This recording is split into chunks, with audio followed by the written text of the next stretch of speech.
What's going on YouTube? So, just to save the audio quality here, it is ridiculously windy outside. Freaking hurricane force, like 50 mile an hour gusts. So, I'm gonna record this in this room and then I'll walk outside. A friend of mine texted me, asked me if I wanted to review his car. It's a badass car, but it is a daily driver. I mean, that is literally what it's made to do, is be a badass daily driver. So, instead of reviewing it like performance-wise like I do the other cars, I'm gonna take on a couple errands.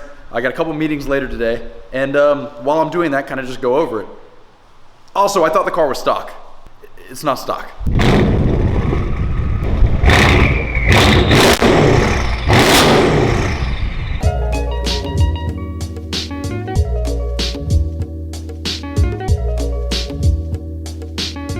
So as you probably already gathered from the other clip, I'm in a 2015 S63 Coupe. They do make this car in a four-door sedan. That's actually how the S-Class really got started, and then the S-Class Coupe came out a little bit later. The S-Class is known for being just like the big, luxurious Mercedes, and really kind of the flagship across all the brands.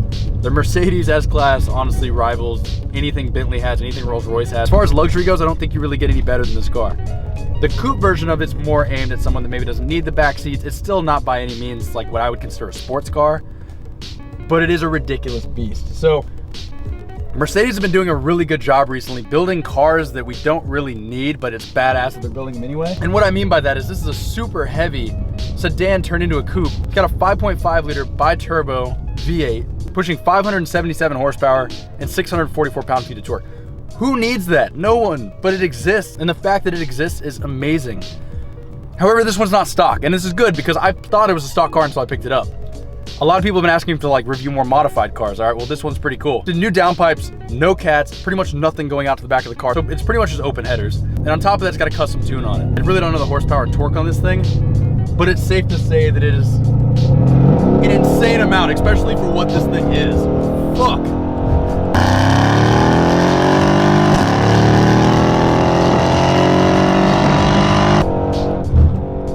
There's something so badass about the big luxurious car, and it sounds like a fucking rocket ship. Like, talk about turning head. People hear this thing and expect to see like a Corvette Z06 or something along those lines, and then you have this fucking thing come out of nowhere.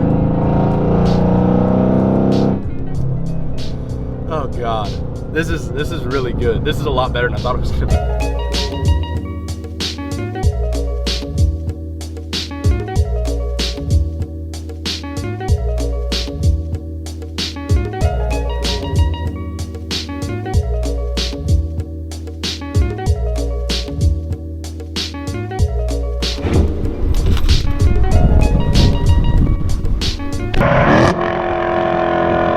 So insane, like for how big of a car this is, for it to be this fucking fast and like this kind of exhaust note and the driving experience, I will say it was not intended for this. Brakes are not as bitey as I want them to be. They're not carbon ceramics. Even carbon ceramics on this heavy of a car, I don't really trust. It's like so much power, so much weight, like you need some serious brakes, and this thing doesn't really have it. So I'd say that's probably its weak point. But it's also not intended to be driven like a track car. This is supposed to be like a laid-back cruiser. Interior quality, like I said before, is bar none. I mean, you really can't beat it. You got heated seats, air-conditioned seats, panoramic roof, one of the greatest audio systems ever put in any car, you know, dynamic lighting across, night vision cameras, heads-up display. Literally every little gadget you could possibly want is built into this thing. It's all just in a really well put together and engineered package. This is not a sports car. If you're between this and a 911 or this and an R8, they're two very different things. Price range are about the same, but they're not the same car. This is your daily car. This is your going to the office every single day. You want a comfortable ride, you want a back massage on the way, and you just want to roll up in style. This is it. You want something that's meant to be thrown into a turn and stuff like that, you go with the sports car. You go with the R8 or the 911 or something like that. Very different cars. But this definitely has its own place. I would buy one of these. I don't need one right now. I'm happy driving the GT4 every day, but I could definitely see myself owning one of these. I mean, I'm so used to driving the GT4 everywhere and just kind of getting the shit beat out of me, and can't really talk on the phone, can't really even talk to cameras because it's so loud. And even though this thing is probably one of the loudest cars I've ever driven, I think this even gives that RS5 that I reviewed a run for its money.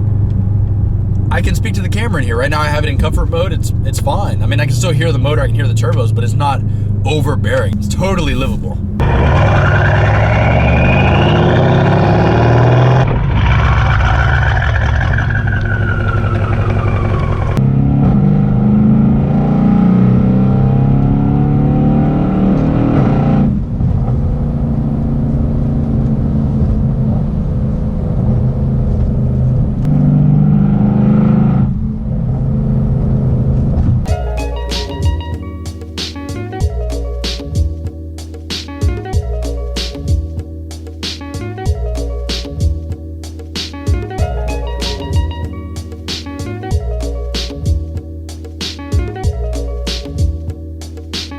really got to hand it to Mercedes-Benz.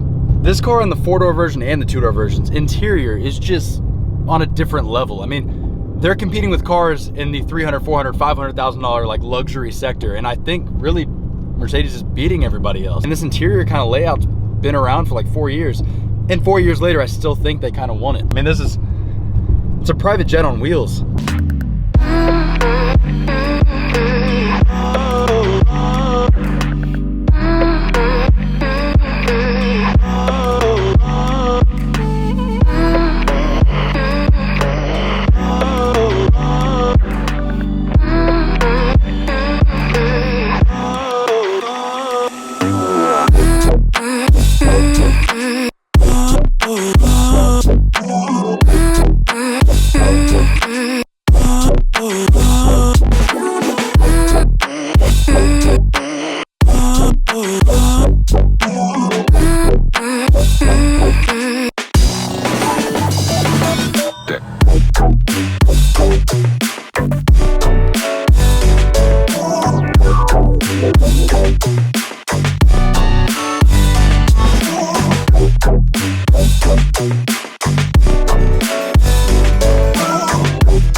So, doing this at the bottom of the parking garage because, like I said, it's just so windy outside. It's gonna mess with the mic. I can't really fly the drone, so the wind kind of put a damper on today, but I love this car. As far as a daily driver goes, this really is the ultimate daily driver. I mean, if you're somebody that doesn't have kids or doesn't need a back seat or really doesn't need to haul stuff around, this is definitely the car for you. There's not a whole lot that competes with this. If I'm in the market for a luxury vehicle, this is definitely where I'm going. Mercedes has been killing it recently, and this is no exception to that rule. So I appreciate you guys watching this video. If you liked it, hit the like button, share, subscribe, and I'll catch you guys on the next one.